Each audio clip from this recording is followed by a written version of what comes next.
रामायण आदि काव्यम सर्वमोक्षप्रदायकम तस्मात् घोरे कलयुगे सर्वधर्म बहिष्कृते नवभीर्दीन्नैः श्रोतव्यम रामायण कथामृतम।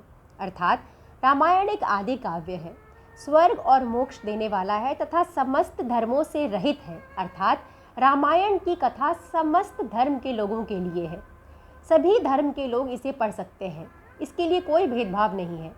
इसी किसी के भी द्वारा पढ़ा जा सकता है, ऐसा कहा गया है।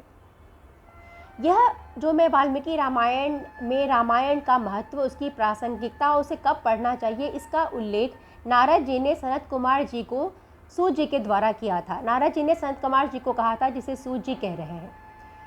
तो वाल्मीकि रामायण के अनुसार कार्तिक माह और चैत्र माह के शुक्ल पक्ष में रामायण की कथा सुननी चाहिए।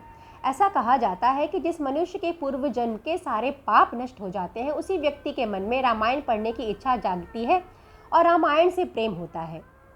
इस उत्तम काव्य को सुनने से जन्म, जरा, मृत्यु के भय का नाश होता है, ग्रहों की बाधा का निवारण होता है। जब रामायण काव्य को समझकर वैसा आचरण करने का प्रयत्न किया जाए तो मनुष्य स्वतः ही पाप दोष से रहित हो जाता है। इस आदि काव्य को सुनकर मनुष्य श्री रामचंद्र जी के परम पद को प्राप्त कर लेता है। कलयुग में जब चारों ओर छल और पाप होगा, तब रामायण कथा सुन लोग श्रवण कर लेंगे तो वह कृतार्थ होंगे, ऐसा कहा गया है।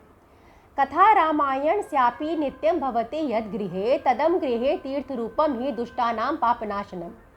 अर्थात जिस घर में रामायण की कथा नित्य रूप से होती है, वो घर ही तीर्थ रूप हो जाता है। वहाँ जाने से ही सभी पापों का नाश हो जाता है, दुष्टों के भी सभी पाप कटित हो जाते हैं। अर्थात रामायण महाकाव्य समस्त वातावरण को ही शुद्ध कर देता है।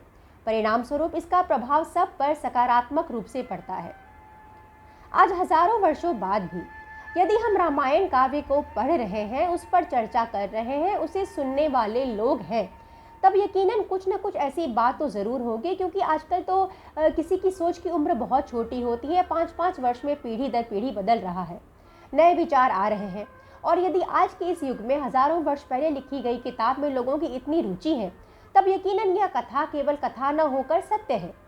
मेरे लिए राम सत्य है, रामायण सत्य है। और यदि किताब भी हो, ग्रंथ भी लिखी गई हो, तो यह काव्य रचना ये एक कमाल की रचना है, इतना तो कहा ही जा सकता है। क्योंकि आज भी इसकी प्रासंगिकता है। आज तो हम आगे के वीडियोस में मैं आप सभी को वाल्मीकि रामायण के कुछ अंश को आपके सामने प्रस्तुत करने की कोशिश करूंगी। उम्मीद करती हूँ कि मेरा वीडियोस आपको पसंद आएगा। मुझे सुनने के लिए बहुत बहुत धन्यवाद।